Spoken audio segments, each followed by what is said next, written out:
Welcome everybody, listeners, friends, to People for People Radio. You're with Santos Bonacci for the next couple of hours, and it's great to be back on the weekly show. This is episode 4, and I'm very happy to have another guest as well, which I'm, you could say researcher of. Today's guest is Mike Wilkerson, and he deals with, I'm looking at his video right now, Petrified Titans and Organs, Part 1, The Discoveries, is the one I'm looking at right now. And so those are all lovely things that I've been researching as well. Mud floods, the Titans, Tartaria, I suppose. All of this is part of the very, very similar research theme that I've been doing as well for the last 3 or 4 years. Mike Wilkerson is a licensed chiropractor living in Spain at the moment, practicing in Spain, and is deeply interested in geology, or what he has taken to calling biogeology. That sounds interesting. Biogeology. I'm doing a lot of biomagnetic healing with magnets. Every day I use magnets in my healing. Over the last couple of years, he has engaged in some rather unusual research involving a mountain on the Costa Blanca in Spain. And this mountain's called Montgo. It's also known as the Elephant by locals and possesses most unusual characteristics. Mike has produced a 5-part video series entitled Unveiling a Titan, documenting the discoveries he has made, which are nothing short of astonishing. He has also created a number of videos presenting his research on petrified organs. Yes, I've seen a lot of that. That's interesting. And more specifically, petrified hearts. All right, so this is going to be really good. The work also touches on a number of fascinating topics being explored today by independent investigators around the world, such as Tartaria, star forts, mud floods, mud fossils, resets, and titans. Right, back again, guys. We got dropped off, and I was speaking about Egypt and how all of this Tartarian buildings, which I filmed in Queensland and Gympie, all go back to Rome, Greece, etc., and they all sort of seem to have a similar motif, pattern and style of buildings, etc. So I really did a really nice introduction there for Mike, and we've got him now and fixed all our Skype issues. So welcome on, Mike. Nice to have you. Thank you. Nice to be here. Sorry for the technical difficulties. Not a problem. So you can just jump in. I introduced your video, your series and everything, and everyone knows. I read your blurb there, so everybody's ready for you. I guess we could just go straight from where I know you, and that's the video that I introduced there, which I posted on Facebook, Petrified Titans and Organs, and we can just address that first. How about that? Sure, yeah. Great. What would you like to know? Well, I've been researching this quite a bit, so I know that I can see the pareidolia I always have in clouds, in buildings, in cars, everywhere, because I believe I have a very interesting way to look at it, and I can't not believe it. It's just too overwhelming not to, and that is that everything is conscious. You see, it's the monad being the one God, then becomes the dyad being the two, and then the triad, then the tetrad, and on it goes. And that let's call it that image is ingrained in all the DNA that reverberates reverberates through the universe. And so clouds, everything, there are spirits in the trees, there are spirits in the clouds, and some of them are slowed down and they're rocks, and some of them are speeding up and they're clouds and they're misty, and but it's all this conscious energy in the universe, and it all has a face and a body, and we will always see this, and so these titans, there's many Babylonian and Egyptian legends talking about the gods becoming mud and how everything became mud and etc. So I've got a very theological and mythological take to it as well. But I saw your video there, and it's really good. I've also got other researchers who claim that these are buildings. These were great Titanic buildings as well. I can see that as well. So there's a couple of channels that have covered it from that perspective, and I think they're spot on. A lot of these supposed structures that were carved out of stone, I think it's ridiculous. I think that they're more likely victims of some cataclysm, and that they were buildings at one time. Wakey, Wise Up, they've both covered that in their videos, and I think they have a lot of interesting things to say.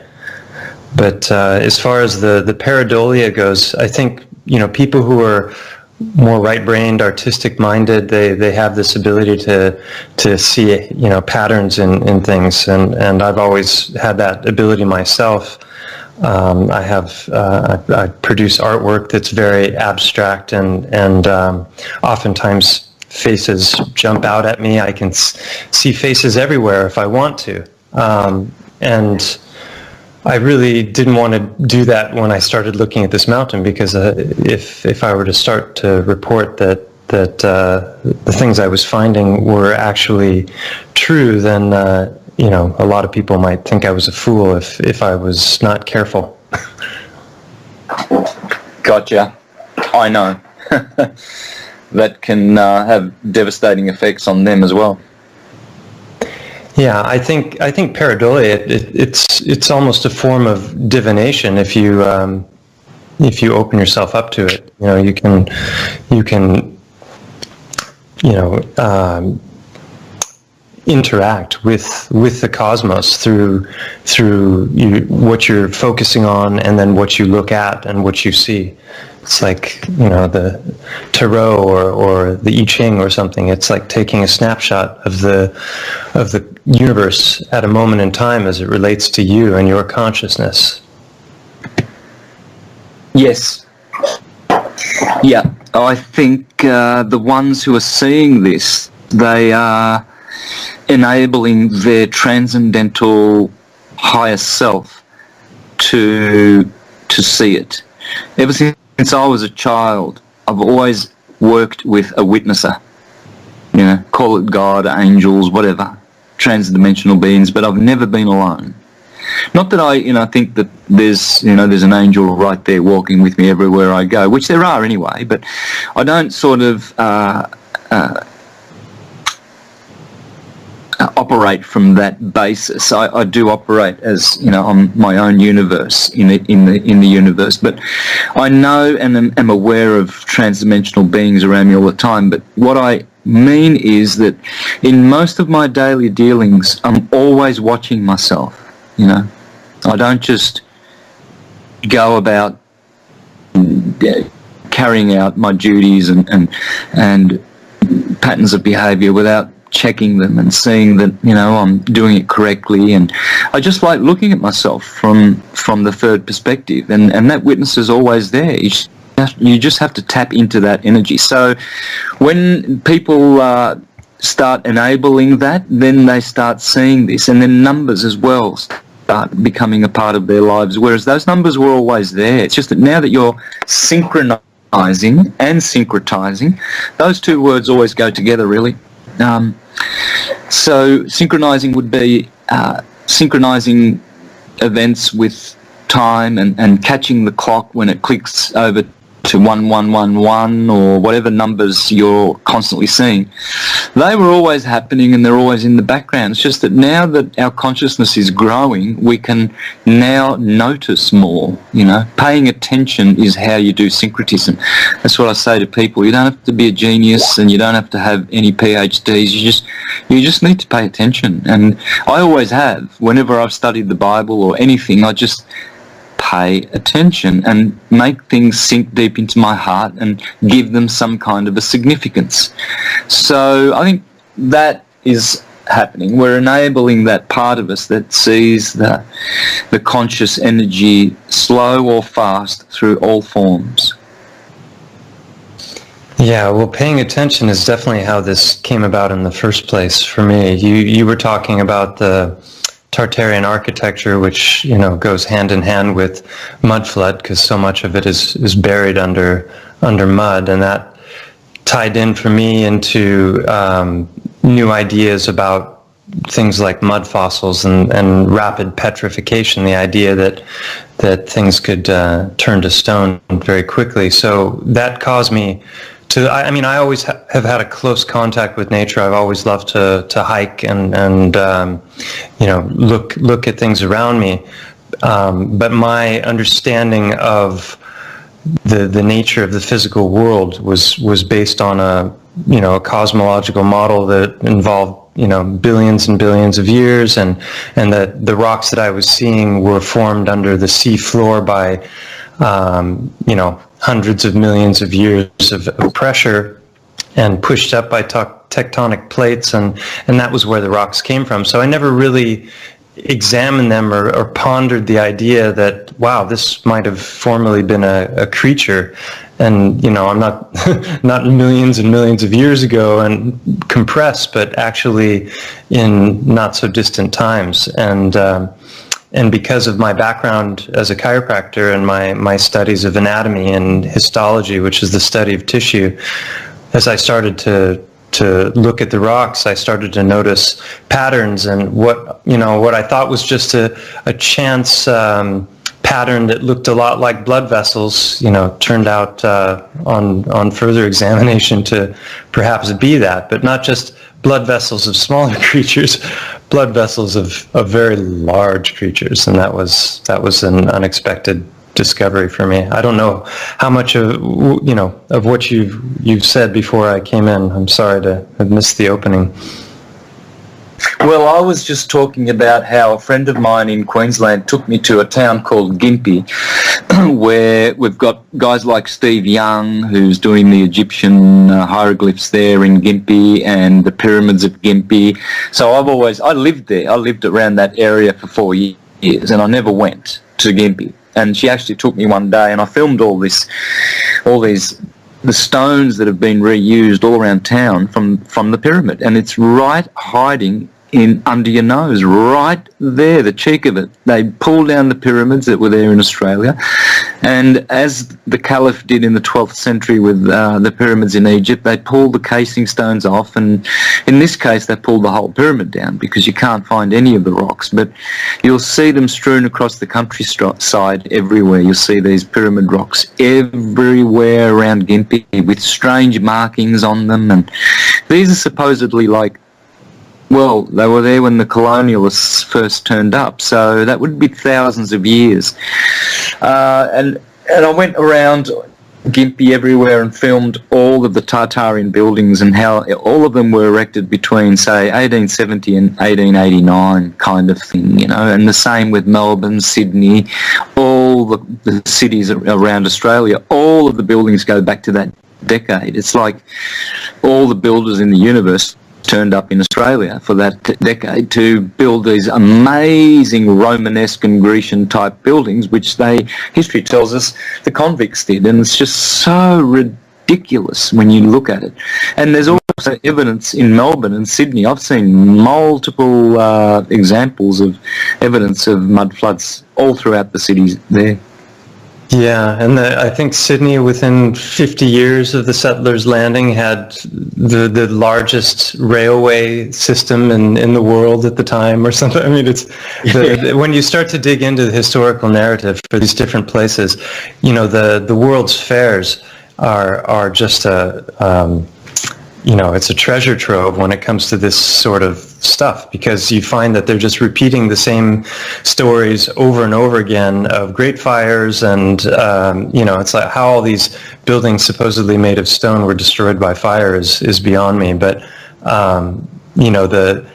the World's Fairs, I think, is really fascinating to look into, because the buildings are utterly incredible. And when you look at Chicago and San Francisco, and you realize that it's not just the architecture that's found all over Europe and all over other parts of the world, but even in places where it absolutely shouldn't be, it is. So.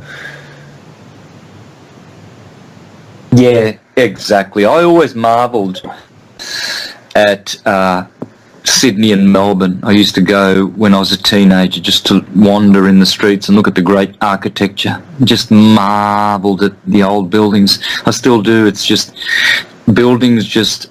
I see faces in them. As I said, I see so much more. I just can sit in front of those old buildings in Melbourne forever and just look at them. They're so glorious. And I always wondered, how could it be? How could it be that Melbourne supposedly was founded by John Batman, in 1838? 1838. And then we've got the biggest tram, which you call trolley system, in the world, one of the biggest in Melbourne. So many trolleys all over the place in Melbourne, amazing buildings, and they looked so Romanesque, and I'm thinking to myself, how did the Australians have so much power that they could get all the Italian and French and German builders out to Australia in that decade to make all of those buildings? I just could not comprehend. And then they'd have these little old photograph display banners around that you could read, and they would tell you the history, and they would say, this General Post Office of Melbourne was built with, sandstone, which was quarried from this quarry 150 miles away, and the convicts were sent there to quarry this stone. And it's just ludicrous now when you think of it. Those convicts must have been the best builders in England, because they sure did a great job. And how did England build anything after they left is what I wonder. I know. And I used to work for a volume builder selling brand new homes in the 90s, and we often couldn't put chimneys in the houses because there weren't enough bricklayers who could do them properly. Can you believe that? And yet we've got thousands of examples of old so-called Victorian, Georgian and Edwardian homes all throughout the suburbs of Sydney and Melbourne and Brisbane and Hobart, everywhere, with chimneys that were, from 150 years ago, and yet we don't have bricklayers who can make proper chimneys anymore. They just don't build them like they used to. Something just doesn't add up there. It just doesn't. Have you looked into the star forts much? I mentioned them, yes. I think, briefly in that video that I made, but that's an incredibly fascinating topic, because the narrative on that just falls apart, on the least bit of investigation as well. We're told they're bastion forts built between the 15 and 1700s, and instead of making castles like they used to, they started to make the walls far, far thicker and have this star shape for defense purposes, and it was all to make the walls thicker to defend against the invention of the cannon.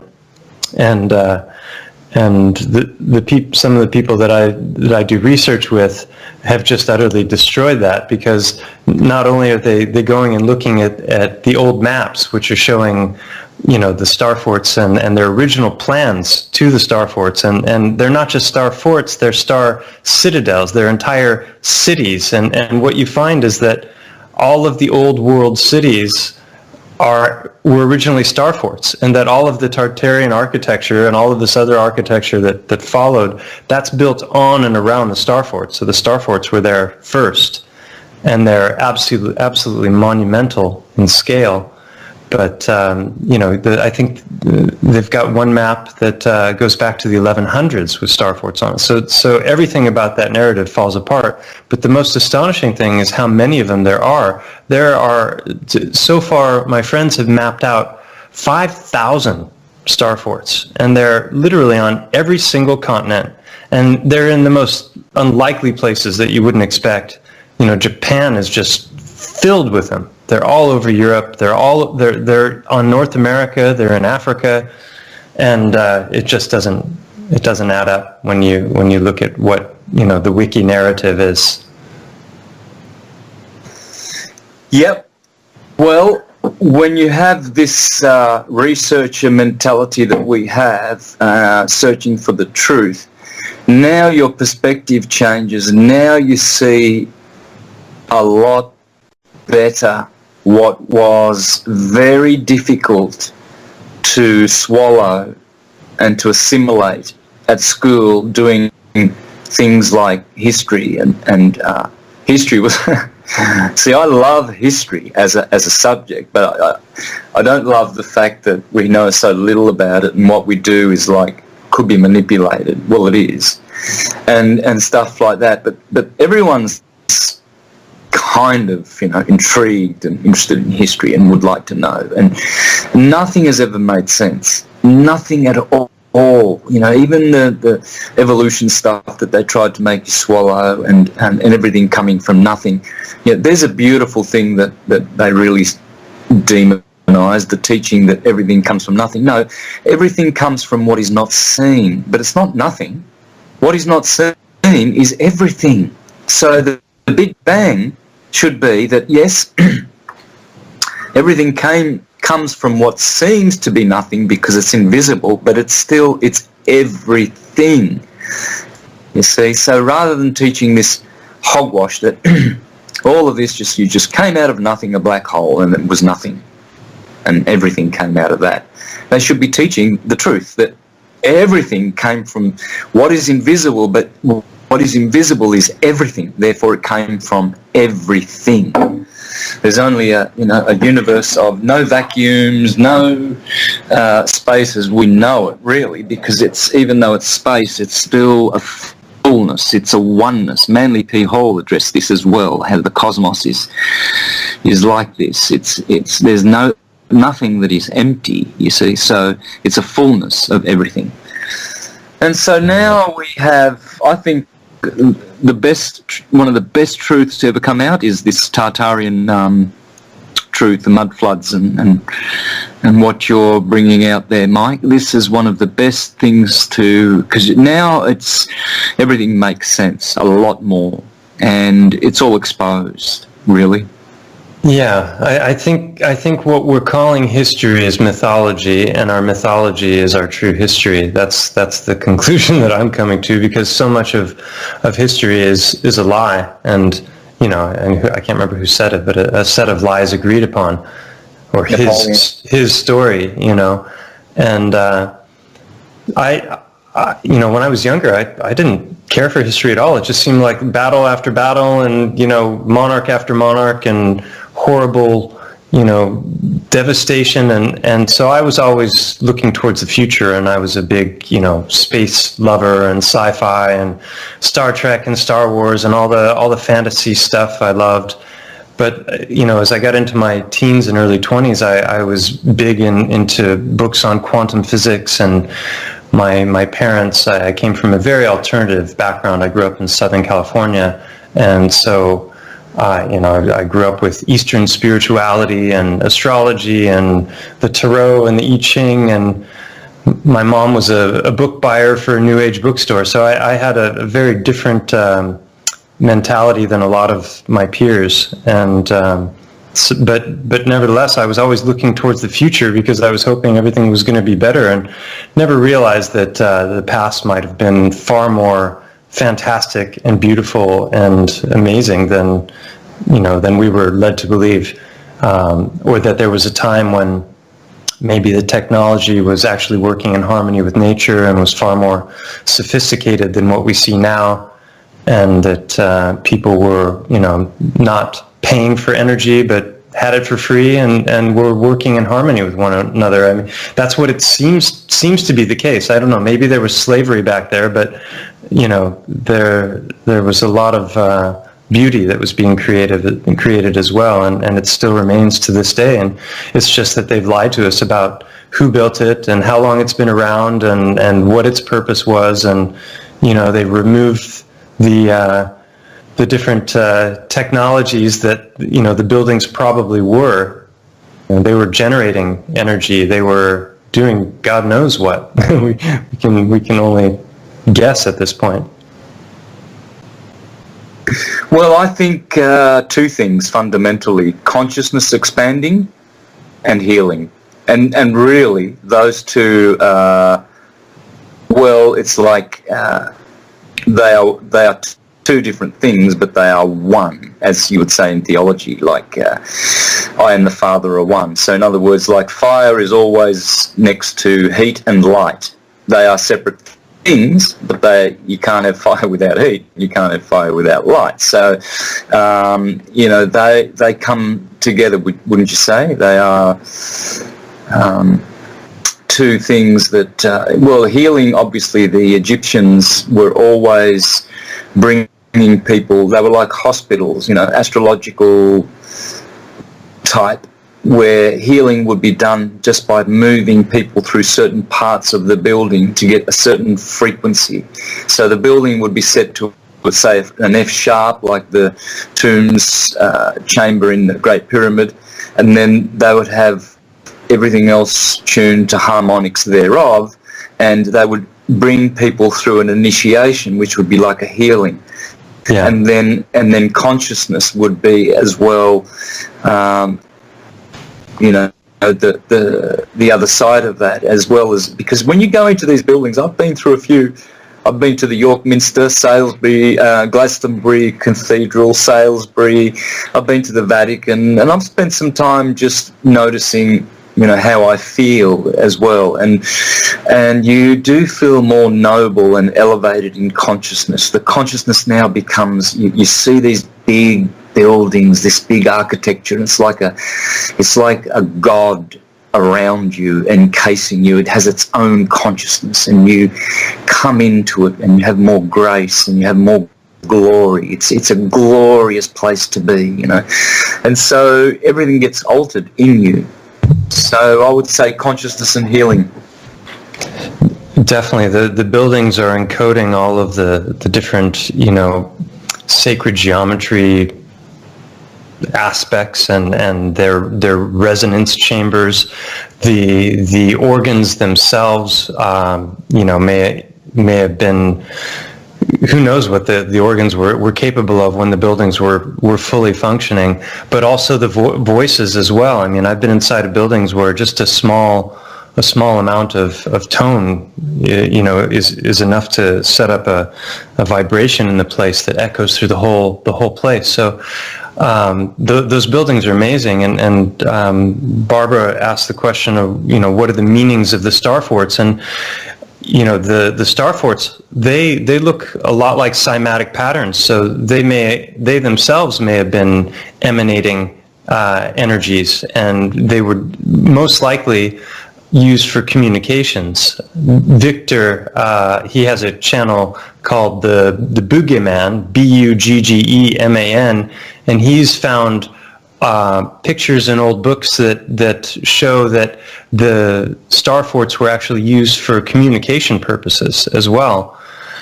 So there, I think some hypothesize that they were also potentially the source of the mud floods, that they were used for mining and all kinds of different things. But I think you're definitely right when it comes to these cathedrals and the mosques. These are structures that are far more than just pretty buildings. Yeah. Yeah, so do you think perhaps a higher order of buildings was destroyed as the great trees were destroyed, and to create some of these, mountain ranges and mountains that look like the gods. They look like titans. Would you say?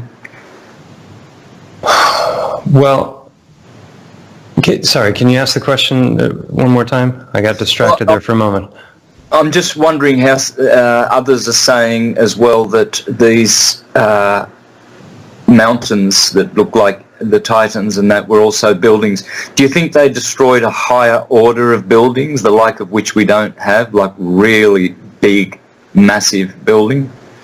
It's possible. I mean, there's one channel that came out recently criticizing the work that I've done, saying that I'm suffering from pareidolia, and what that mountain actually is a giant building that was melted. And there are lots of examples of that around the world. You know, there's places like Cappadocia and the Lalibela churches and Petra and these different places where, you know, it looks like there was some kind of a cosmological warfare, because obviously fire doesn't melt stone like that unless, you know, it's some kind of a, you know, whether it's, I no longer believe in nuclear weapons as they tell us, but, you know, something just melted a ton of stuff. And whether it was just in certain parts of the world and other buildings remained, or whether it was,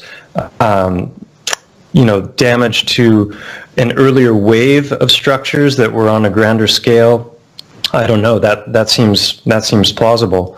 But what I can say about this mountain is it was not a building, and there's far too many specific anatomical features that I've found that match up perfectly. It may not be an elephant as I portray it in the videos, but it's definitely a vertebrate. There's definitely an eye, there's an ear, and there's far too much that corresponds when it comes to the tissues of the mountain with it, you know, they're exactly where they should be, and they are what they should be. And I specifically didn't want to suffer from pareidolia when I started this investigation. When I first got onto the idea that, wait a minute, maybe this might actually be what it appears to be, because I'd been always looking at the mountain with fondness, because I love the fact that it looked like an elephant, and that there was a cave exactly where the eye should be, and that the head was shaped right and everything, but I never thought for a second it might be. So you know, that idea would have been absurd to me 2.5, 3 years ago. So when I started to wake up to the possibility that it might be so, that was when I said, okay, wait a minute, I've got to take a step back, and I'm not looking at clouds here. I need to approach this using the scientific method. And so I hypothesized that, okay, if it was really a fallen titan, and that eye is actually an eye, then I should be able to go up there with a list of specific things that I would expect to find before I go.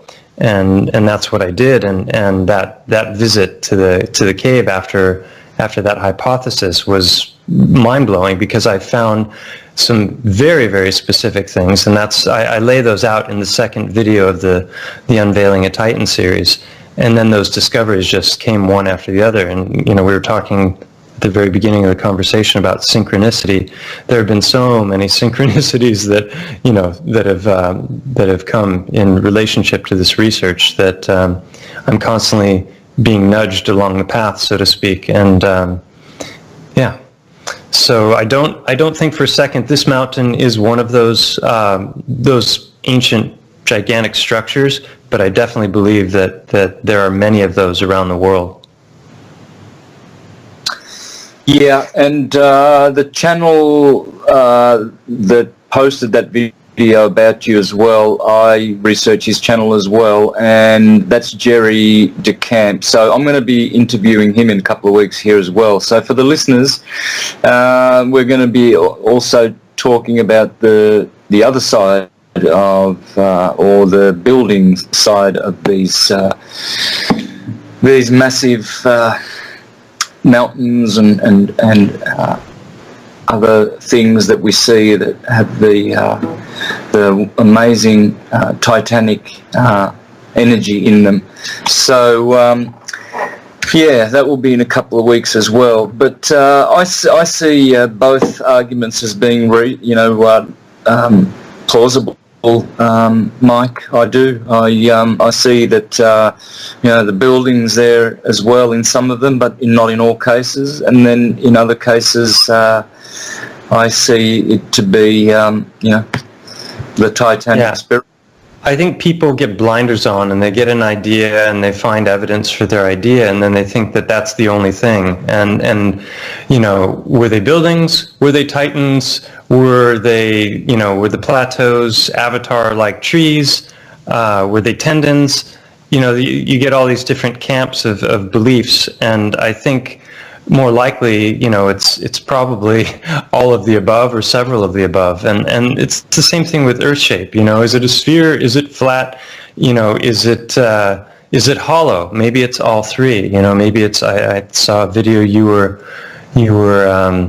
talking about, the toroid shapes of the electromagnetic aspects of our world. And I think people need to be a little less narrow-minded and more open to everything. Doesn't mean you have to believe it all, but don't just lock yourself in on one thing. Yep, that's right. Know things. Don't go around believing things. Go around knowing things. Even if someone has a totally wrong point of view on things, they can still reveal a little bit of truth. For instance, a colorblind man, he might not be able to tell you the color of the car that hit a pedestrian and ran off, but he might be able to tell you, the number plate or the make and model of the car and whether it was going west, east, or north or south.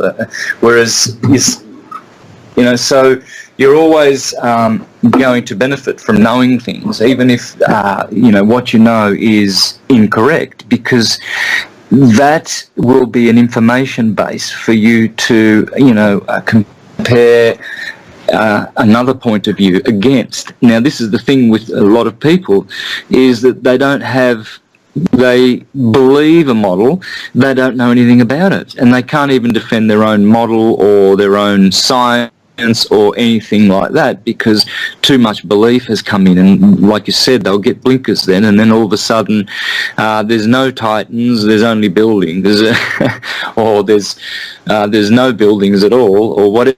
And it's interesting how that happens. You get some researchers, they go off on a tangent and they become really good at it, and so that's great, because whatever they discover, right or wrong, will add to the pool of what we know.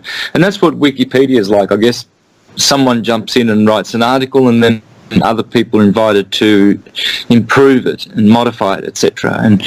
And so it's a pool now. It's not a single linear individual stream of something. And everybody's now. It's like multiplicative knowledge base rather than additive. It's it makes things just so much better when we approach things from that mode. For instance, astrology. A lot of people would cringe that we're both astrologers and have lived it all of our most of our lives, and we understand it, because they think you have to believe in astrology, whereas no, it's an exact science. We're dealing in degrees, minutes, and seconds of arc, and that's pretty precise if you ask me. Therefore, it is a science. It's got nothing to do with beliefs. The same with music. There's a science to it, but you don't have to believe in music to know music. I know music. I can play the guitar. I don't believe in it, and I can speak Italian. I don't believe in Italian. I just know it, and I'm expressing English, which is a language I don't believe in either, but I do know it. And none of these. Yeah, and so having that approach is best, Mike. I've had it all the time, even when I was a Jehovah's Witness, very zealous, knocking on people's doors, converting them to the true and only religion which will save them. I would still listen to the Muslims and the Jews and the Pentecostals and everyone else who had an opinion and a belief, and I would be talking to them probably, if you go by party rule, the party line of the Jehovah's Witnesses, more than I should have. You know, I got reproved many times as well, you know, oh brother, you shouldn't be talking so much with the Jews, you know, they like to convert you. If you're not talking, you're not converting, so lift it up, you know, lift your game. And I used to get the elders sort of making remarks and noting that I was very open-minded with certain, you know, different...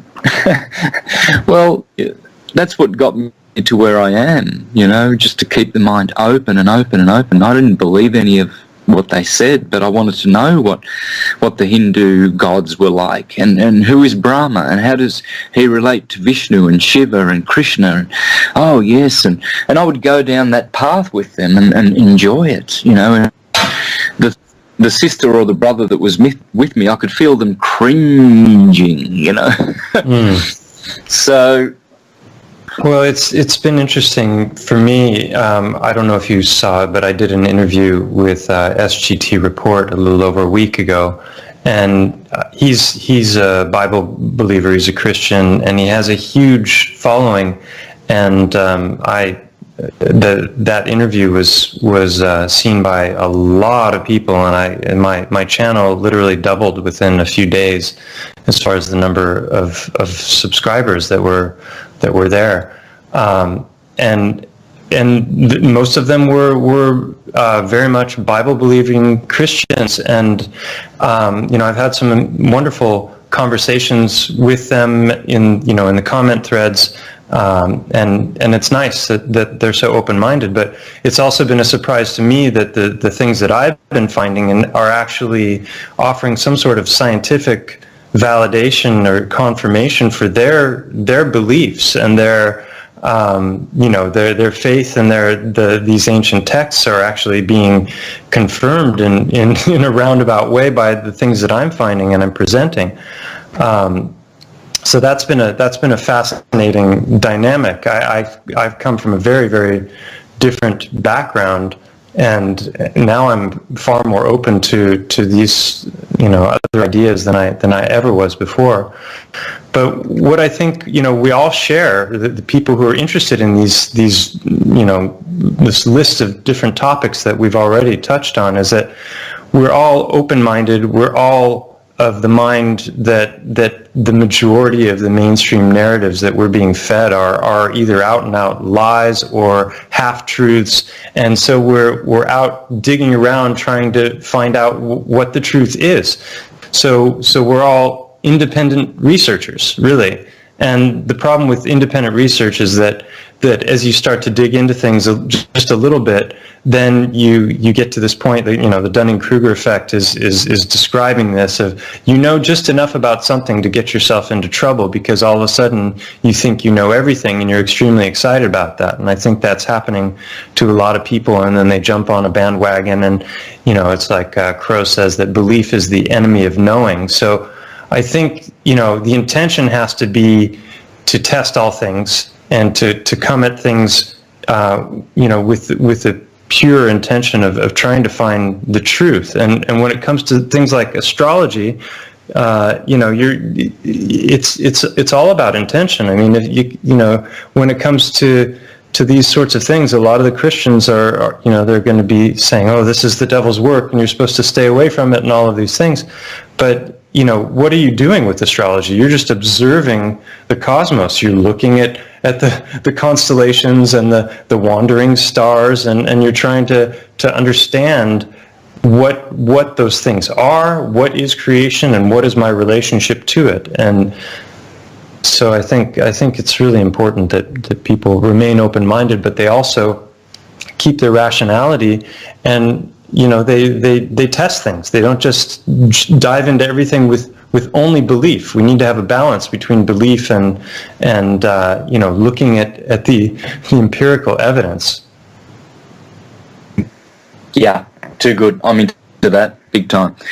All right, Mike, let's go to a break. We're at the top of the hour, so we'll in the next hour, I guess we can address some of the questions there in the chat box if there are any. I think there was. Or let's get into the meat of some of your videos and some of the big finds. Let's make it really, really exciting for first-time listeners on this subject, and so they can go to your videos, how to get them, which ones to watch, what they'll learn, etc. So we'll be back in a few minutes, guys.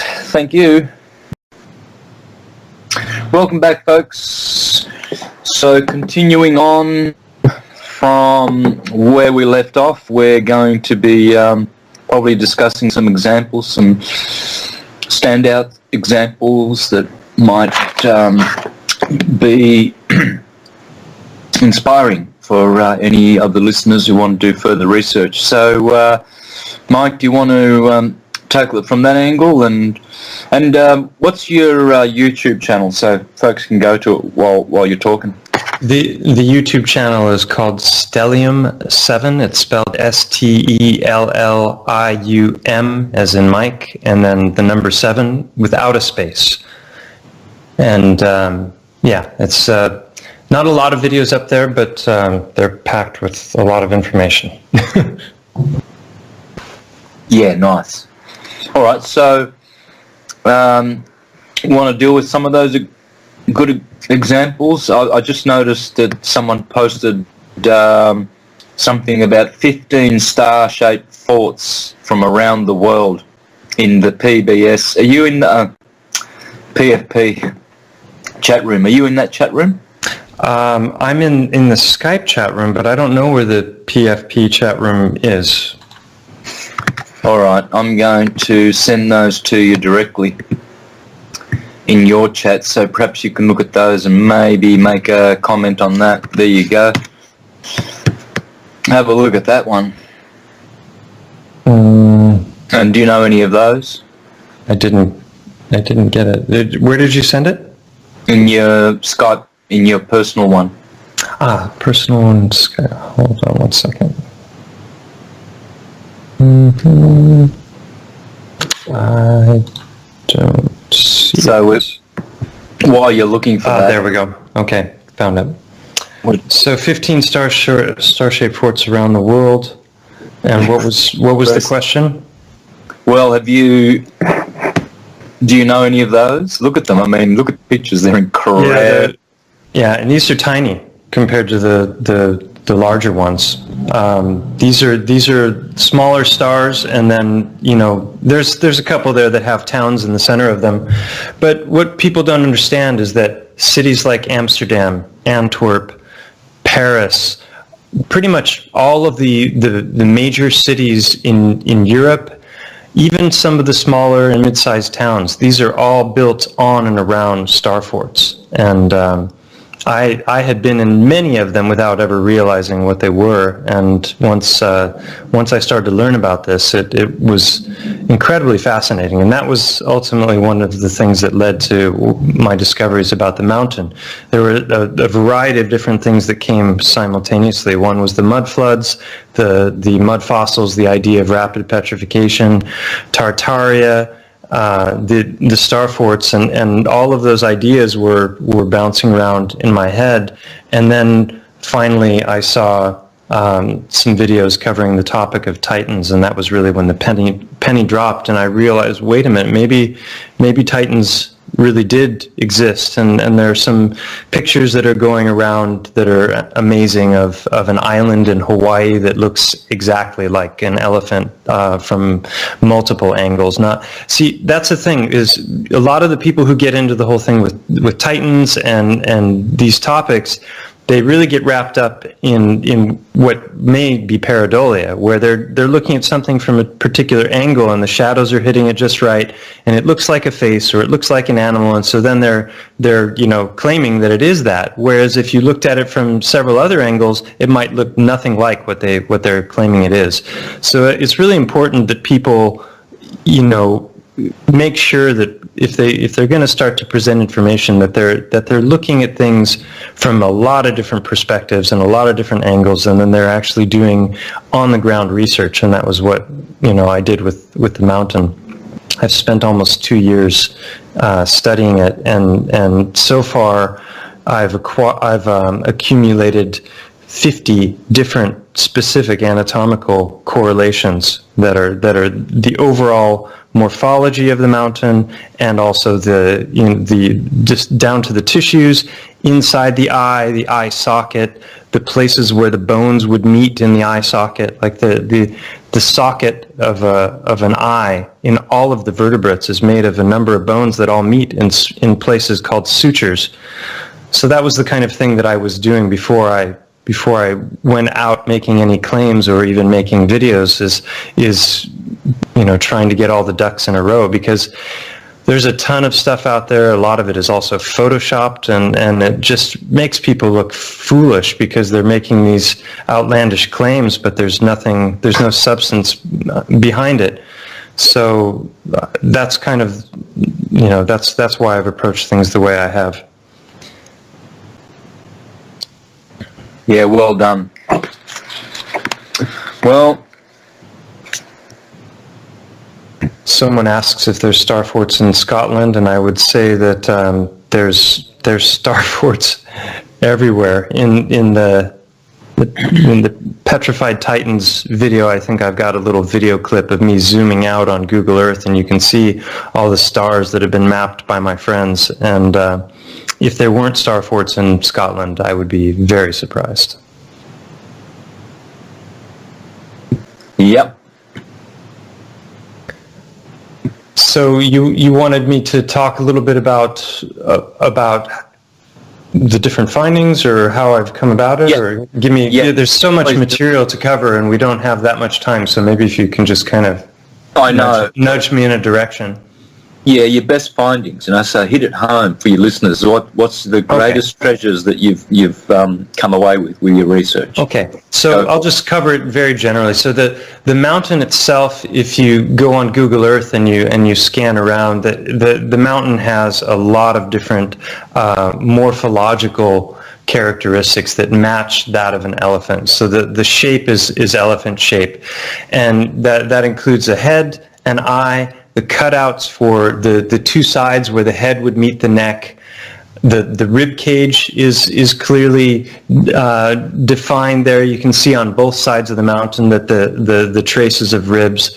There's a deep canyon that goes up between where the legs would be, and there's even an ear. And so after going up and studying the eye in depth, I started to consider that maybe there would be an ear. Now, a lot of people have asked me, when they look at the mountain, first of all, if you go in on Google Earth and you scan around in 3D, you got to make sure that 3D buildings are turned on. Otherwise, it's just going to look like a blob, because it's got incredible detail, but you have to have the 3D buildings turned on.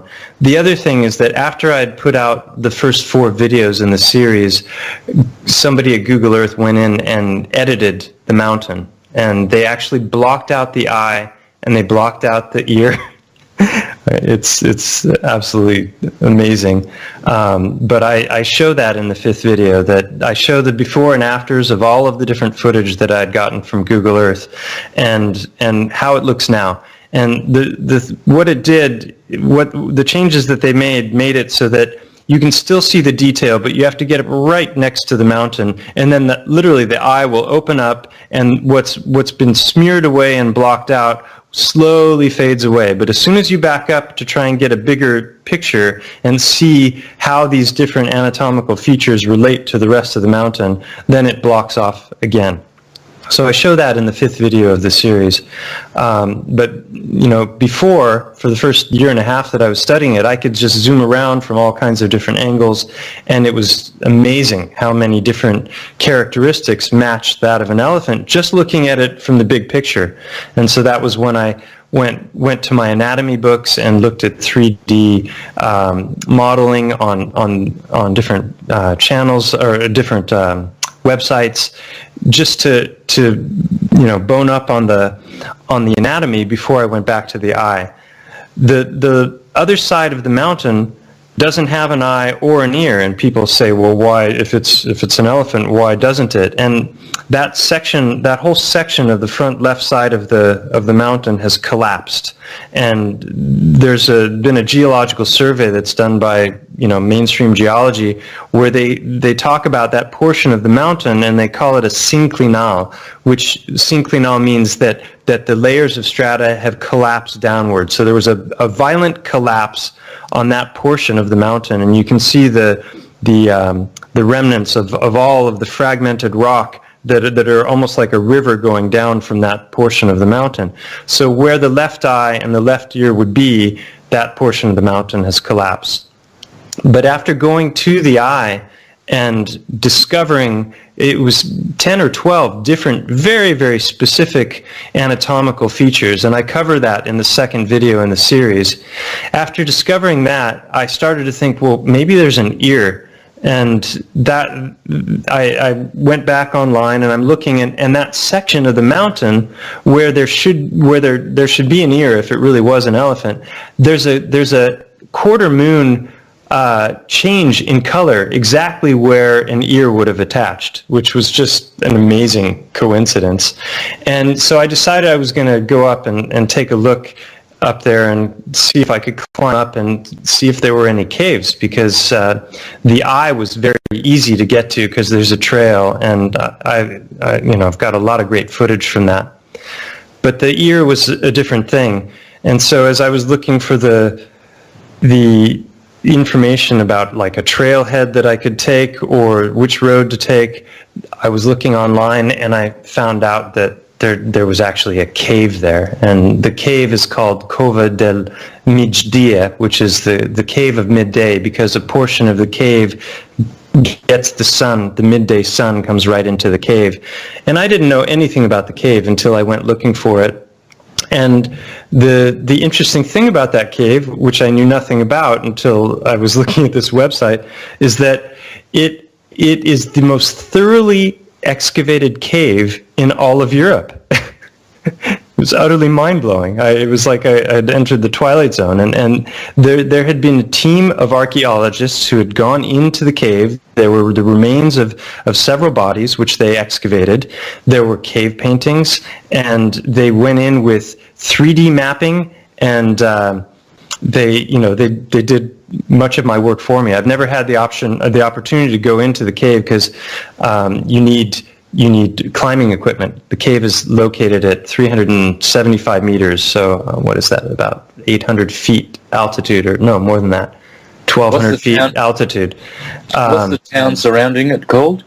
There are two towns that flank the mountain. On one side, on the right side of the mountain, it's a town called Javea, which is spelled Javea, and then on the other side of the town is a town called Denia, Denia.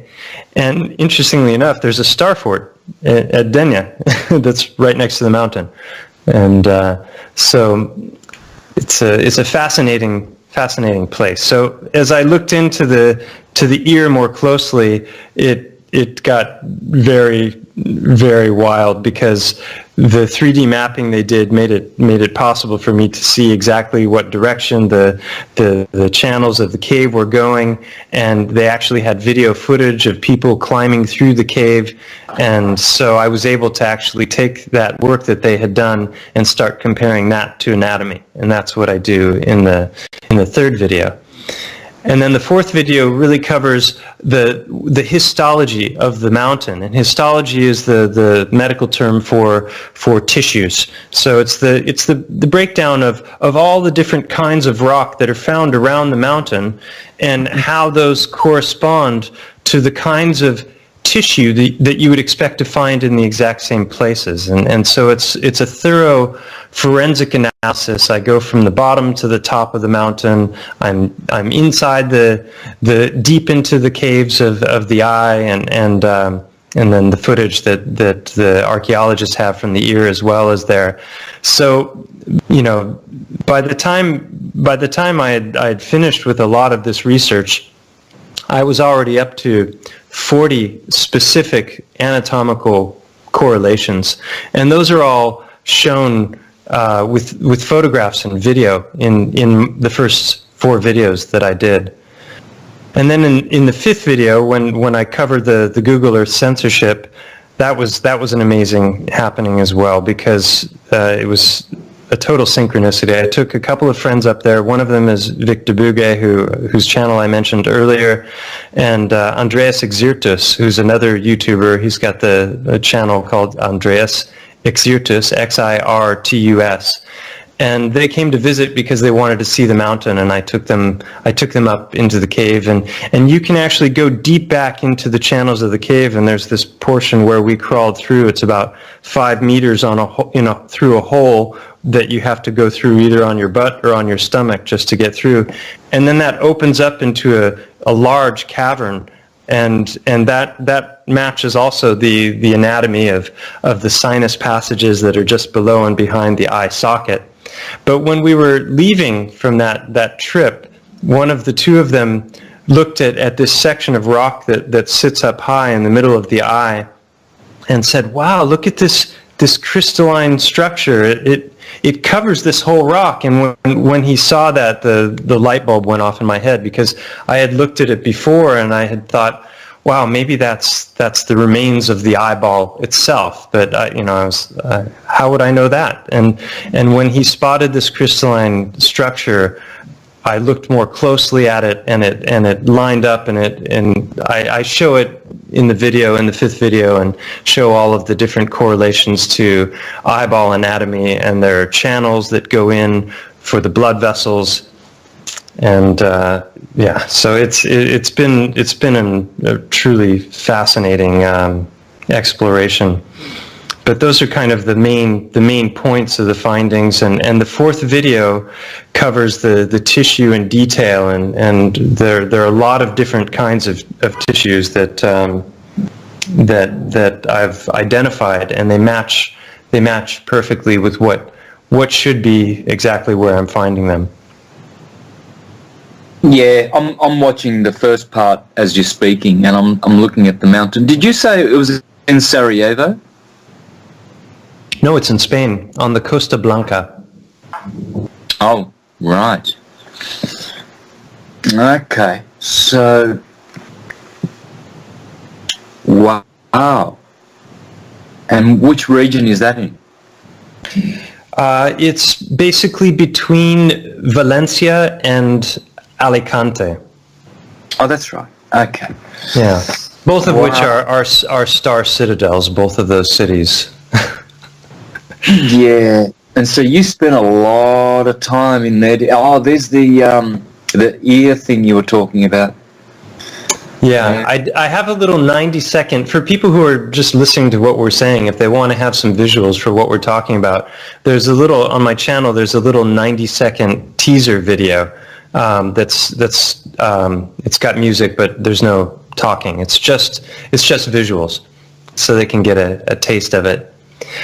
But there's a whole other kind of half of my YouTube channel that doesn't center around the mountain, but is directly related to it, because, as I said before, this really caused me to start looking at geology with very different eyes, and realizing that much, if not most, of the geology that I was used to looking at throughout my life was actually biogeology. Now, volcanoes you can watch volcanoes in the process of producing different kinds of igneous rock. But when it comes to all of the other stories about metamorphic rock and sedimentary rock that we're told, we just kind of have to believe the mainstream narrative on that, unless you're going to depart from that. Now, there is plenty of evidence that flies in the face of a lot of the cornerstones of mainstream geology and the different methods that they're using for dating. And a lot of those are coming from the biblical creationist side of things, but they're basically using science to debunk the different techniques that are supposedly used. So already you can find a lot of information that that conflicts with the narratives we're told about these different layers of rock being formed over hundreds of millions of years. And there are a lot of anomalies, like trees growing up through multiple layers of strata, and coal, for example, that can be produced from tree. If you put coal in a pressurized container and you cook it for a couple of weeks, you don't even have to cook it at that great of a heat. It will turn to coal. So a lot of the stories that we're told about the formation of rock, I think, are either just out and out lies or mistakes made by people who were believing a paradigm that wasn't accurate, and so they're trying to fit everything that they're observing into this inaccurate paradigm. But what the other things that I cover on my channel have to do with what I've identified as petrified organs. And as a result of looking at the stones differently and walking around and observing nature with entirely different eyes and looking at a rock, and instead of just seeing a rock and assuming that it was formed the way we're taught, looking at a rock and wondering, like, is that something beyond just a rock? And I started to notice. Well, it started initially with one rock that I found in a river bottom. That when I picked it up, it was obvious to me that this was a stone heart. There were a number of anatomical features that matched the heart anatomy, and that's something that I cover in a video called "Mud Fossils: The Heart of the Matter." Wow. Somebody in the chat is asking if the elephant is older than the dinosaur Mesozoic, I don't even know how to pronounce the word, era. And first of all, I'm not convinced that dinosaurs even existed. I think there's plenty of evidence for dragons in our mythological record and the history of many of the civilizations around the world. But the dinosaur narrative, that's one to look into. That's another rabbit hole that I'll let the person questioning explore. Someone asks if we can take a caller. I'm fine with that. Oh. Yeah, I don't know how that's going to work. Gary would have to organise that. I haven't done one before, so I think we're just going to have to stick with the questions, I believe. Yeah. But might be wrong. So going back to the heartstone that I found, I brought that home because I immediately recognized half a dozen different anatomical features, and so I brought it home and I pulled out the anatomy books and I started looking more closely at what I was finding, and within a pretty short amount of time I had found about 15 different anatomical features that matched heart anatomy. And the thing about it is, the more specific features you find, and it's the same with the mountain, the less likely it is that you're suffering from pareidolia, right? You have to at some point start to weigh the odds of finding a rock that for example, I was finding the openings to the ventricles, the opening to the aorta, the coronary artery opening, and what's known as the coronary sulcus, which is where the coronary artery lies as it wraps around the heart. The fatty marbling was there. The color was the color of flesh. It had an outer white layer that if you saw the light, the layer ground away, underneath it was red. And so that outer layer is the fascial sac of the heart. And I even got an endoscopic camera to start to look inside, and there were chambers inside that also had anatomical features that matched a heart as well. So that was an unbelievable find, and you can see the video Mud Fossils: The Heart of the Matter where I show it. But then I theorized that this should be reproducible. It shouldn't just be a one-off occurrence where I can find one heart, and if it's a phenomenon, then I should be able to find others. And so I went down with a video camera to the river bottom again, and in the space of about 15 minutes found another 10 or 12 that were potential candidates, that several of them had very specific anatomical features. So then I started to collect more and more of them and categorize them by theme. And those are the kinds of things that I've covered in the different videos that I've done on the petrified organs. And it was a very puzzling find, because the question of, I've had many people ask me, where's the rest of the body? Where's the head? Where's the spine? Where are the ribs, the long bones? And initially I didn't have an answer for that, but I wasn't just going to toss the rocks away and say, no, can't be what they appear to be, because I am not finding anything else, and I don't have a theory that can explain what I'm finding. So it took a lot of research to get to the point where I had some kind of a plausible explanation. And what is the plausible explanation? How would you... Well, it ties in with my explanations that have to do with the mountain as well. So, first of all, if you're going to consider mythology or religious texts as potentially being our real history, then you can't throw them out. So it could be as simple as some kind of a biblical event.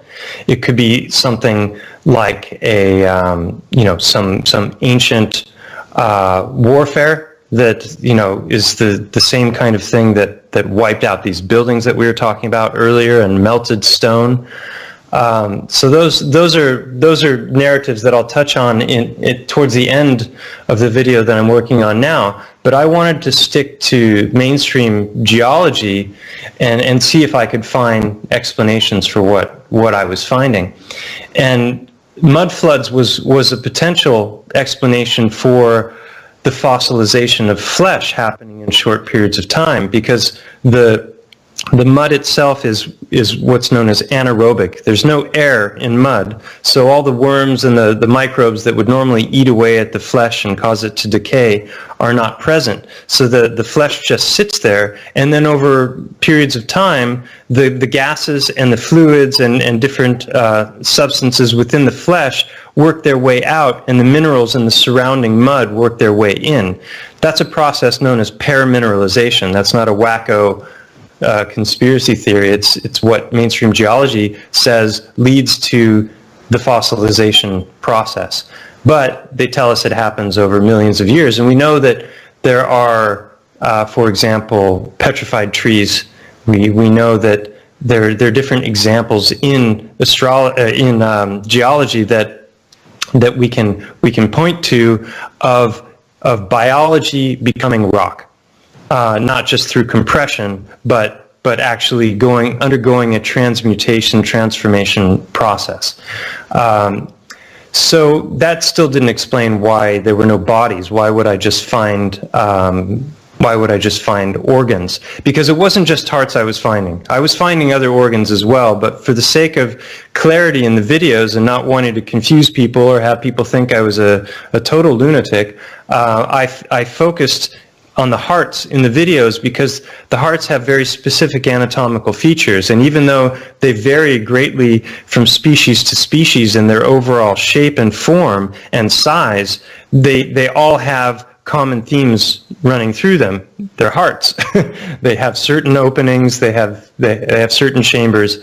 So it was a lot easier to show people what I was seeing and recognizing by sticking to those. But other organs like kidneys and spleens, and they're there as well. If you have a rock that looks like a disc or a rock that's kidney shaped, and you start claiming that that's what it is, well, you're going to seem a little crazy to people. But the theory that I'm working on now to explain why just organs and why not the rest of the body is that whatever caused the organs to petrify probably happened in a very cataclysmic way. And I believe that if we're not going to go to biblical narratives and something like the glittering sword, the hand of God reaching down and turning everything to stone, or ancient mythological stories like the Medusa, the Gorgons, turning things to stone just by looking at them, if we're going to stick with mainstream geology, then we have a number of different things that we can point to. One is something known as a lahar, and a lahar is basically an avalanche of heated ash mixed with water that's ejected from volcanoes. And that can cover huge amounts of areas. If people want to see examples of that, they can go to the Petrified Titans and Organs video. I show some pictures overhead of Mount St. Helens and how that eruption looked from the air after the eruption occurred. And so then what you're getting is heat and a tremendous amount of pressure. If you take bone and you put it into a crock pot, which is a pressurized, heated environment, within a few hours that bone is going to turn to sponge. Some people do that in order to make bone broth so they can drink it. And so I'm hypothesizing that whatever is destroying the outer portion of the body is involving a lot of pressure and a lot of heat, and that in the process of destroying the outer portions of the body, the internal organs are literally being baked like a hard-boiled egg, because each and every one of them is contained in their own individual fatty sacs, and then they're floating in the fluid of the chest and the abdominal chambers. So I think that as the outer portions of the body are being destroyed, inside those organs are being superheated, and so this process, it could conceivably happen in hours, maybe even minutes. It's something that could happen very, very quickly. And there are examples in mainstream geology of this sort of a thing happening. There are examples of crabs that are contained within these spherical balls. I can't remember exactly what they're called, but Mungo Jup of the Thunderbolts project has a video that's very interesting on instant petrification, and that ties into other theories that have to do with plasma, and if we're inside of a toroidal field or the Earth's electromagnetic poles are shifting, and there's a lot of different potential explanations. But that's the theory that I'm working on. I'm going to be presenting in the video I'm working on now. So the size of this heart that you found, what was the size of it? So the one that's in the first video that I did is 4 times the size of a human heart. So if you make a fist with your hand, that's more or less the size of your heart. And we have other animals like cows and giraffes and elephants they're far larger than we are. So that would explain the larger hearts. But there's also the whole giant narrative, which is very interesting as well, because there's so much evidence, photographic evidence of giants, mythological. It's in the books. There's no doubt there were giants, and the Smithsonian has likely been scurrying away their skeletons for many decades in order to keep their narrative. Yep, for sure. So I have one in my office that I use sometimes as a footstool. It's a 1.5 feet long. It has the exact same features that I show in the first videos. It's got the openings for the ventricles. It has the aorta. It dips in on the sides. They're shaped like harps very often, because the heart itself goes into contraction upon death, because energy is needed to relax the heart, not to contract it. As the energy is gone and the being dies, the heart goes into contraction, and as it does that, the main pumping portions of the heart, the ventricles, they actually curve inward because of the contraction. So I've found loads of these, all the way from a centimeter in size up to multiple feet, that exhibit the exact same characteristics. And you just have to start to ask yourself, once you've seen all of that empirical evidence that I presented, is this just a chance happening, or is this a very, very specific, repeatable pattern? And I show a list of criteria. It's up to 20 now on that first rock. And people can use that criteria. They can go out looking for these rocks themselves, and if they find them, they can start to study the anatomy themselves and look at that list. And I've had many people sending me emails with photos, and a lot of people just spot them right away. I think it depends on where you are. They're not everywhere. And not all rocks are organs, obviously, because some are fragmented pieces of larger structures, perhaps titans. Others are volcanic in origin. We're speaking about the same thing, Tartarians and Titans. Think about it. Yeah. Titans, Tartans. Tartans, Tartarians, I see the word art in that. They were artisans. I see Tara, the goddess of the Irish, Tartaria, Aryans, the Aryans, Tartarians. I see... Tartarus was considered hell. That's right, where the Titans were cast down, because the Olympians cast them down off the mountain down into hell. So the Titans, Tartaria, you see? Tartary. And anyone who thinks this is just crazy talk, do a Google search for, an image search for Tartary. Tartary, and you'll find a load of maps that are delineating the empire of Tartary. And, it's ironic because we never hear anything about Tartary except for things like tartar sauce and tata, and, the number of words that we use in our everyday language that are related to Tartary are very, very small. And yet this was the largest empire in recorded history. It dwarfs the Roman Empire, and it's easily provable. And the architecture is the same all over the world. And the star forts and the pyramids and the Tartarian architecture are everywhere. So, who made what and when, I don't know. But I do know that Tartary existed. It was huge. It was all over Asia, all over Europe, even in North and South America. There are old maps with Tartarian cities right around the time that Columbus was supposedly discovering the New World. Yeah, history is a set of lies agreed upon. Well, tar is just another way of saying star.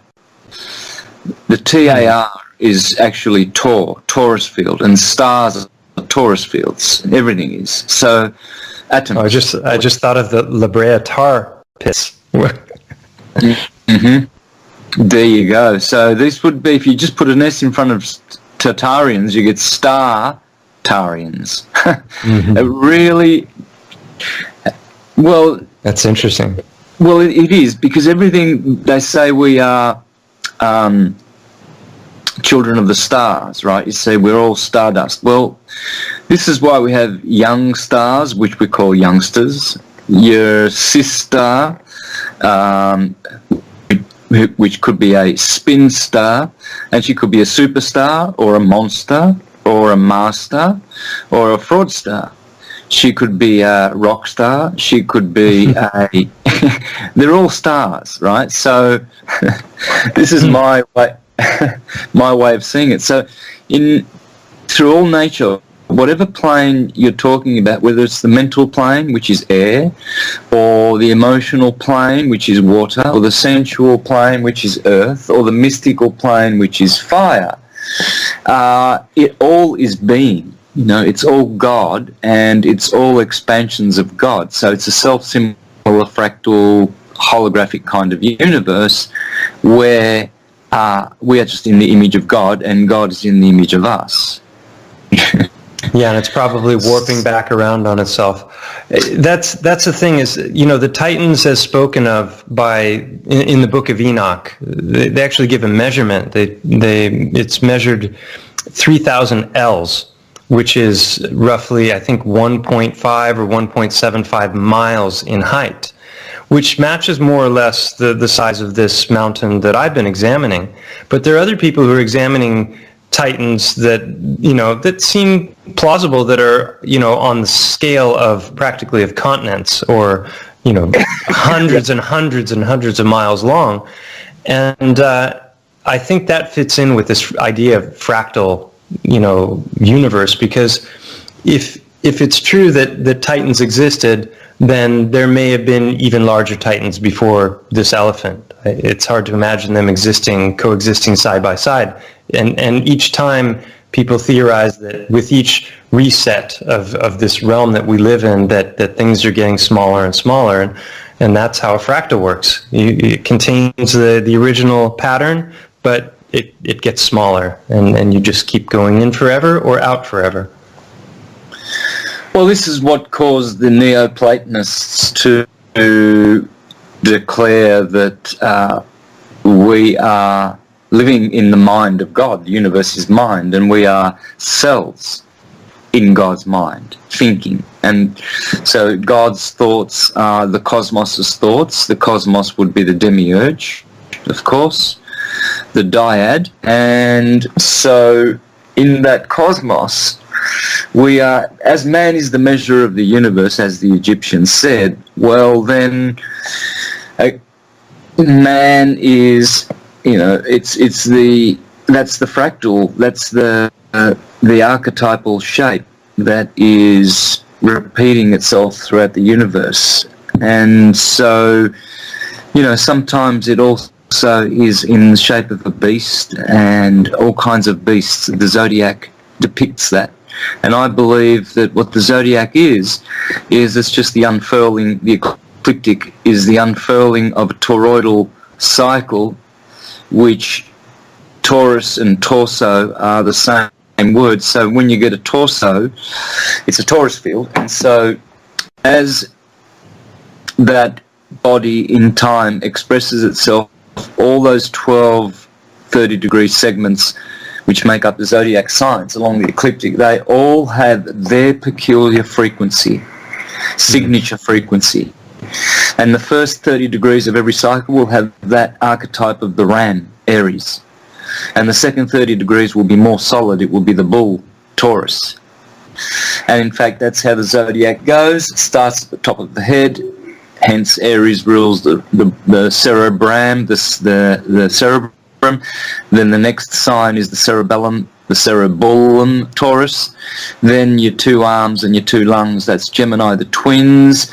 Then Cancer is the chest, and as you go down, Leo the lion heart, Virgo the belly, the kidneys to the two scales, Libra, Scorpio is the generative system, the Sagittarius is the hips from Hippo, Capricorn the knees, Aquarius the shins, and Pisces the 2 feet, the 2 fish. So the temple it's there. That's the body of man along the ecliptic, and that is what's going on. Taurus fields unfurl themselves, and the energy is unfurled along the ecliptic, and the ecliptic then is extrapolated out of the Taurus field, and then from there all the truths and all knowledge comes from the ecliptic, which is the zodiac belt and the ecliptic of the sun and all the planets as they go around in the ecliptic. And that's what I do in my, what I call ecliptic science, in my videos. All of them, they all have the ecliptic. The path of the sun as it goes from the equator to the Tropic of Cancer, then back down to the Tropic of Capricorn. That sine wave there, that's it. That's the teacher. It's in your body, it's in every cell, it's in everything, it's in the DNA. I've done videos on this, countless videos on this, all how astrology is just pure science, and how these archetypal 12 titans, that's what they were called, the signs of the zodiac, fighting against the 7 Olympians, the 7 visible planets, and these are warring with each other. So they are, that's how you will see gods in the mountains, in the clouds, if you pay attention. I'll hand it over to you. Yeah, I think that's pretty fascinating, all of it. I used to look at astrology because I had this other cosmological view, and so I was trying to understand how could the planets actually have an impact on us. And so I was just thinking of, electromagnetic emanations, gravitational waves, that sort of thing. But it seemed so small, but it seemed like it was still something that you could conceivably measure in some way. But now I see it a lot differently. I see those as energetic beings that definitely do have an impact on us, and the natal chart as a as a spiritual fingerprint, so to speak, of the individual, and transits are a way to see what's happening in the present moment and how that relates to the individual. So when you talk about these correlations with the body, I'm just thinking of, as above, so below, and it seems to wrap back around on itself like a toroid also. Well, if you think it's sound, okay, so the sun is making a sound, all is atom. That's why the Book of Enoch says that the sun has a name. It has two names. One of them is Thomas, Tom. So, and the other one is Oarges. So now, Tom, all is atomic. You see, the sun is making a sound on the ecliptic. So when it hits the equator at March the 21st, it enters 0 degrees Aries. And why is the ram there? Well, because that's the frequency of the ovine, the lamb. To create in cymatics all these different shapes, all these different elaborate shapes, just by changing the frequency of sound. You can see this on a two-dimensional plate. You imagine what the creator, torus fields, Kronos, Rhea, and Tor, their son, Jupiter, creator. Imagine working in 3 dimensions, what they can do with cymatics. So the first degrees of Aries is just a sound. It's a frequency. That's all it is. And then Taurus is a different frequency. The frequency of Aries is fire, cardinal fire. It's tuned. There are 12 tunings along any ecliptic. And fire is plasma. The next Taurus is solid. Then Gemini is of the gas frequency, and then Cancer is of the liquid. So you've got plasma, gas, liquid, and solid frequency universe, 4 solid states. And so, but it takes a certain frequency to create one of these 3-dimensional animals. A giraffe has a certain core frequency which will fit in. It'll come out of one of those 12, or a combination of 2 or more, but it will be one mostly. The canine frequency is of Aries and Libra. The equine is Sagittarius. The bovine is Taurus. But it doesn't mean to say, see, all the animals will fit and come from one of those. Their frequency will resonate from one of those 12 sections, one of those 12. So these are emanations from the Creator. First there was the Word, right? And yes. each one has a different. So cymatic patterns. I saw videos recently that were utterly amazing of somebody who had created a soap bubble and then ran sound through the soap bubble. You've probably seen Theoria Apophasis's videos with the magnets and the ferrocells, and how you can see the toroidal field of the magnet in the ferrocell, which is incredible. Oh, I'm one of Ken Wheeler's biggest fans. I've put more people onto Ken Wheeler than anyone else on the planet. Right, and then there's a lot of videos showing music and different sound vibrations and how they affect fluid. But this guy created soap bubbles and put them on top of speakers, and he did it with multiple speakers as well. And then he's running different music and different vibrations and frequencies through these, and he's got LED lights that are illuminating the bubble. And basically you find everything that you can possibly imagine inside of these bubbles. That it's absolutely mind-blowing what this guy is doing. And I can't remember the channel name, but I'll try and find it later and give it so they can put it in show notes. But that's definitely something to check out. Yes, so this is what I also have been teaching. The true model of the universe is atomic. All is atom. And you have to understand what the atom is. That's all you've got to do. You've just got to understand that it is a torus. It's a torus field. And as Ken Wheeler says, you cannot speak of toruses if you do not speak of their other half, the hyperbola.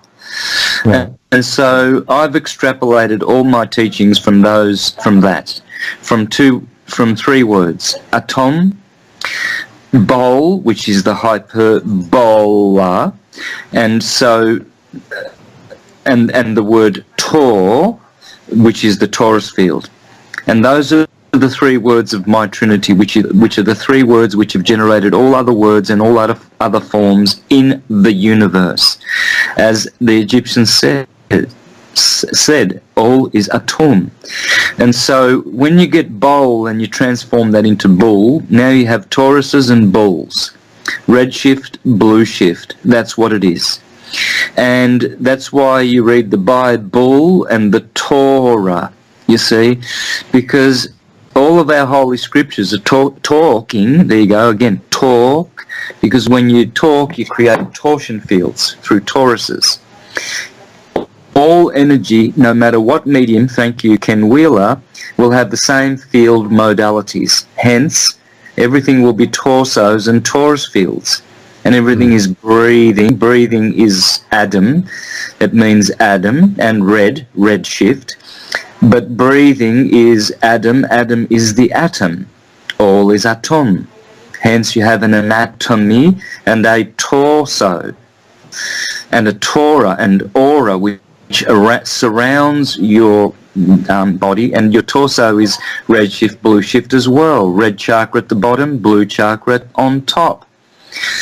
And so, and then there's a very important third shape, because you talked about the hyperbole, right?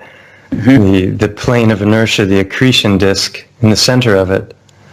That's right, which in my model of the universe is the stationary plane, Ptolemaic Earth, and Stan Tenen in the Dance of the Hebrew Alphabet on YouTube, great Hebrew scholar. He uses an apple, and he opens up the apple, and then there's a disc inside the apple, and he says, well, this is the Garden of Eden, the disc Earth, and then the hyperbola in the center, he says, this is the tree of life. And so when you understand that atom, all is atom, then you'll understand that it means everything. It means the man, it means the sun, the universe, the planets. It also means the tree. Right? Because dendrites, which are in your brain, dendros is tree in Greek. So den in Japanese, denki is electricity.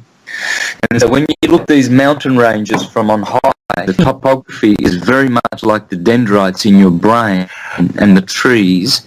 Can I add to that? Yeah, please. Because the cerebellum, which is the densest, since you're talking about dendrites, the densest concentration of neurons in the brain, if you do a cross-section of that, it looks absolutely gorgeous, and that's known as the arbor vitae, which is the tree of life. So that's the cerebellum that has to do with our balance and the chunking of information so that we're able to do complex tasks without thinking about them. That's handled by the cerebellum. Yes, exactly. The roots of the tree of life, which is the vagus pneumogastric nervous system, and they're all trees.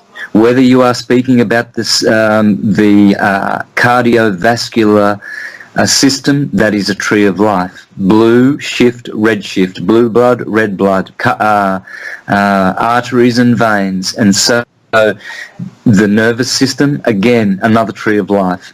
The dendrites in the cerebrum, again, these are little trees. So Aden, or the garden, is actually the den of dendrites, of electrical trees. It's an electrical universe.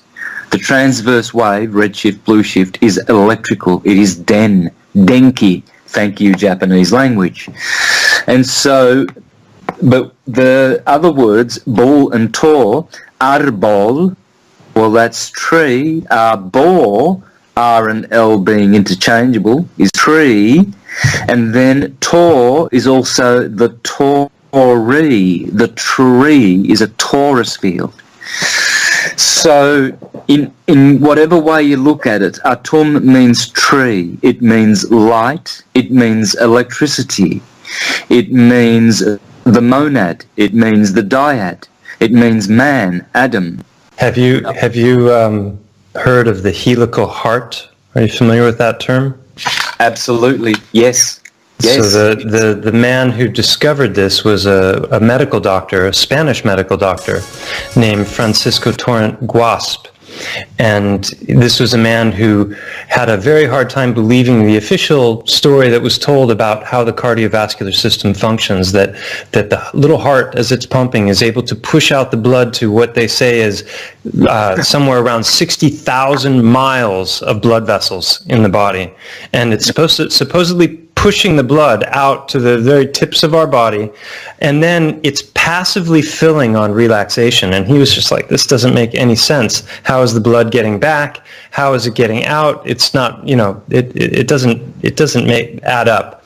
And so he spent decades trying to figure out the puzzle, and he was able to unravel the puzzle quite literally as he started to dissect hearts after having boiled them and removing the outer fatty layers. He was literally able to unravel the heart, and he discovered that the heart is actually one continuous band. We're taught that it's this pumping mechanism that has 4 separate chambers, and that they fire in a particular order, and that's how the body continues, But in reality, what it is a toroidal field, and he was the one who discovered this, that first of all, that it was a band, and then that band is rolled up. And when it fires, it goes from one end of the band to the other, the contraction. And so it actually sets up a toroidal field inside the heart, and that is how the blood is being moved throughout the body. And it also solves this question of the suction. How is the blood returning to the heart? And I mean, I did a whole video on this topic called, what was it called? It has helical hearts in the title. And it's utterly amazing. And going back to the whole idea of synchronicities, I found all of these hearts, and then learning about the helical heart and about Torrent Guasp and what he had discovered caused me to recognize a number of features in the stones that I had already gathered that I hadn't seen before, because I didn't understand how the heart rolled up and over, and you had these sections of the heart that overlapped, and those overlaps are actually curved lines in the rocks. So that's what I cover in that video, and I show that evidence. But the amazing synchronicity is that this man, Guasp, who made this discovery, he worked in private practice for his whole career, and for decades his work wasn't even recognized, and finally it started to catch on, but it still hasn't been integrated into cardiac operations and research to this day. It utterly changes how we think about the heart and the function of the heart, but they're still teaching the 4-chamber pumping narrative, which is just utter BS. And this guy proved it unequivocally. And the amazing is he did it all by himself in his own little laboratory in his kitchen over many, many years with the help of his wife. And he finally was recognized internationally, and he gave the lecture of his life in Madrid in front of some of the top cardiologists in the world. He actually dissected a heart there in front of all of them, and then he went home that night after standing ovations and died that evening in his hotel room, which is a tragic finish, but at least he got some recognition there at the very end for his discoveries.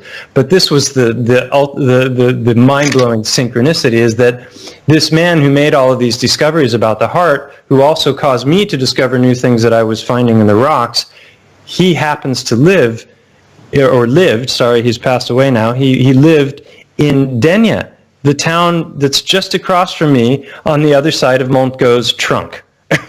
So he literally lived his whole life 10 minutes from where I've been working and living for the last 8 years, and where I've made all of these discoveries. Well, did you just hear what you said? Denia. I heard that at the start of the show. Yeah. Dendrite. When I asked you, yes, brother, at the root, you just said at the root of the tree, right? Denia. Yes. Dendrites. It's all dendrites. Well, the original name of the town that I live in is Xabia. What does that say to you? Anything interesting? It's pronounced Chabia. It's like Javia to the English speakers, or Chabia to the natives. Yeah, there you go. It sounds like Javier. That's fire to me. Javiel, javelin, Javiel, Javel. It's that fire, salvation, Xavier. Mm-hmm. Anyway, I have you heard of Frank Chester and the Chesterhedron? I haven't. I've seen a little bit about it. Somebody sent me a link after seeing my videos and said you should check this out. And I didn't get enough into it to other than the fact that it encodes the spirals and the sacred geometry and everything. I wasn't really able to make a direct connection with the things I had been working on at the time. I'll have to revisit it. You have to revisit Frank Chester, and you will understand the Chesterhedron, the shape, the polyhedra that he discovered, which is the one that morphs from the tetra to the hexa to the octa to the icosa. He has discovered how they morph, how they go into each other, and it's a seven-sided, seven-faced polyhedra, and it comes from the heart. The heart is doing this. The heart is in that Chesterhedron shape, and I believe the heart is the bowl of the arbol of the hyperbola. It is a pulsing, rhythmic mechanism of the hyperbola, and the pulse wave is the radiation wave. The heart radiates, it's a pulse. Hence, it is beating. Hence, it is not a transverse wave. It is not primarily electrical, it is magnetic. It is a magnetic transformer, and it transforms and makes all the transverse waves which make the electrical effect of the body. The heart is the anagram for earth, which is the accretion disk in the torus field of your body. Hence, the heart is projecting horizontally outwardly on its plane of inertia of the torus. I was just going to say, now I was reminded of the plane of inertia, which is also, that sounds like planet Earth. Of Eartha. Yes, planet of Eartha. Yeah, that's what I've brought out many times in my presentations for the last 4 or 5 years. Wow. So it is, and the torso is the God. Man is the measure of the universe. God made man in his image. Man makes God in his image. And men are immortal, are mortal gods, and gods are immortal men. So again, I finished with those words. Second week in a row on today on the radio show. We've gone over about 10 minutes, but that's cool because we started late and everything like that. But I'm sure I'd like to have you on another time, Mike, as both of us continue in our researches and there's a lot of overlaps. Oh yeah, for sure. And I'm thinking we will have you back sooner rather than later. So thanks for joining me, and it's been a real pleasure. Yeah, just once more for the listeners, what's your contact details, etc., and we'll close off. Yeah, so the channel name is Stellium7. It's spelled Stellium, and then the number 7. And if you can't find it that way, search for Unveiling a Titan. I definitely recommend watching that whole series, because the first video will kind of have you maybe shaking your head, and the second video is going to be like, what? And then by the third and the fourth videos, if you're not a believer, I would be surprised. But the fifth video really drives the point home with what I discovered about the eyeball and also the censorship on the part of Google Earth. So I created a backup channel also called True Geology, which it has no action on it at all. It's just an additional place to put the videos, because I noticed there were times where I had rollbacks of some view counts, and I had chunks of subscribers that disappeared in a single day, which was very odd. So it appears that I'm being shadow banned, even though I have a very small channel. And then I also created a BitChute account with the same name. So Stellium7 on BitChute. And if you want to get in touch with me, you can find contact information in the liner notes of the videos. Thanks, Mike. Well, keep in touch, and when you've got some big revelations, let me know, and we'll see if we can't squeeze you in or get you back again, because I would love to chat more along all of these lines. The world is changing before our eyes. We are being transformed and our consciousness is expanding. So things are going to reveal themselves. It's the apocalypse, the Greeks call the apocalypse. It is the unveiling of Isis's veil. So thank you. Thanks, Mike, for joining me, and thanks, friends, for listening, and we'll see you next week. I think I'm going to take the show myself next week. I want to do a show on raising the chrism and how to go about this process. So, I think I will. So, thank you, FP listeners and everyone.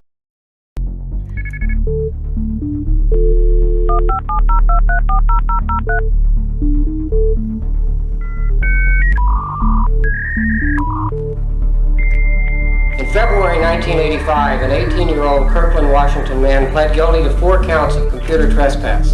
The defendant was accused of gaining illegal access to 4 large Seattle area firms. Would you state your name, please? My name is Mike Wilkerson.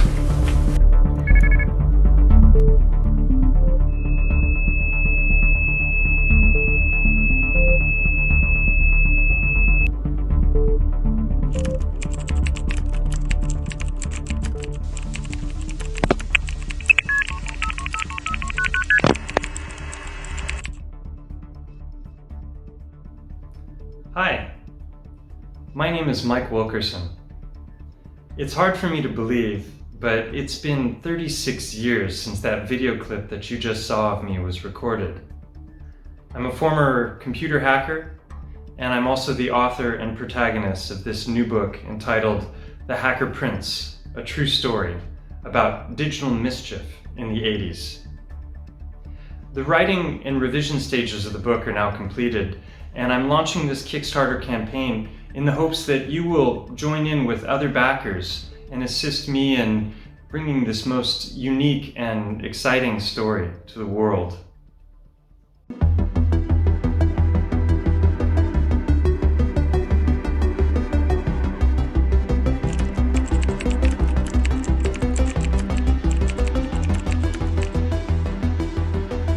Usually they have the way it's set up is you dial in on one line and it calls you back on another, so that you can't. It's supposed to be the ultimate security.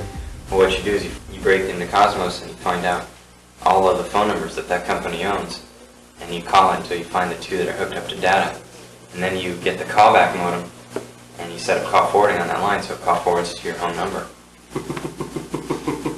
That takes a lot of work, but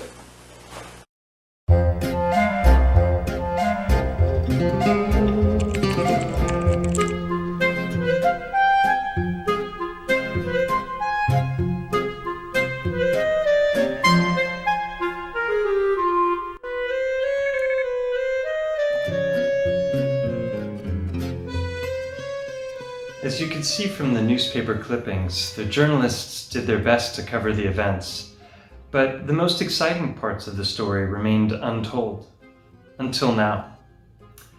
This is a story about my early life and how I got into hacking, but it's about so much more. It takes place in the early 80s, at a time when telecommunications and hacking were still in their infancy. I was going on all sorts of ill-advised adventures and meeting with some of the most famous and infamous hackers of the era.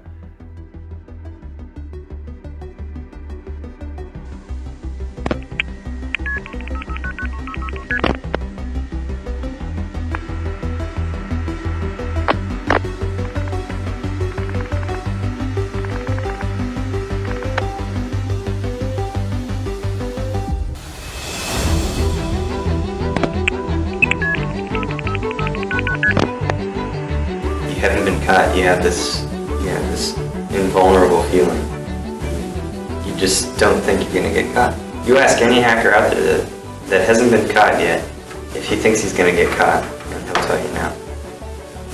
And if they tell you yes, it's because somebody close to them just recently got busted, and they have a feeling of being watched. Whether you're curious about the 80s hacking scene and some of its most infamous characters, or if you care to indulge in a bit of nostalgia for the early days of computing, or if you just simply like to kick back with a light-hearted coming-of-age tale, then this book is for you. I hope this project is of interest to you and that you'll assist me by taking part in this campaign. Thank you for taking the time to listen, and take care. Oh, and please be sure to check out the rewards levels.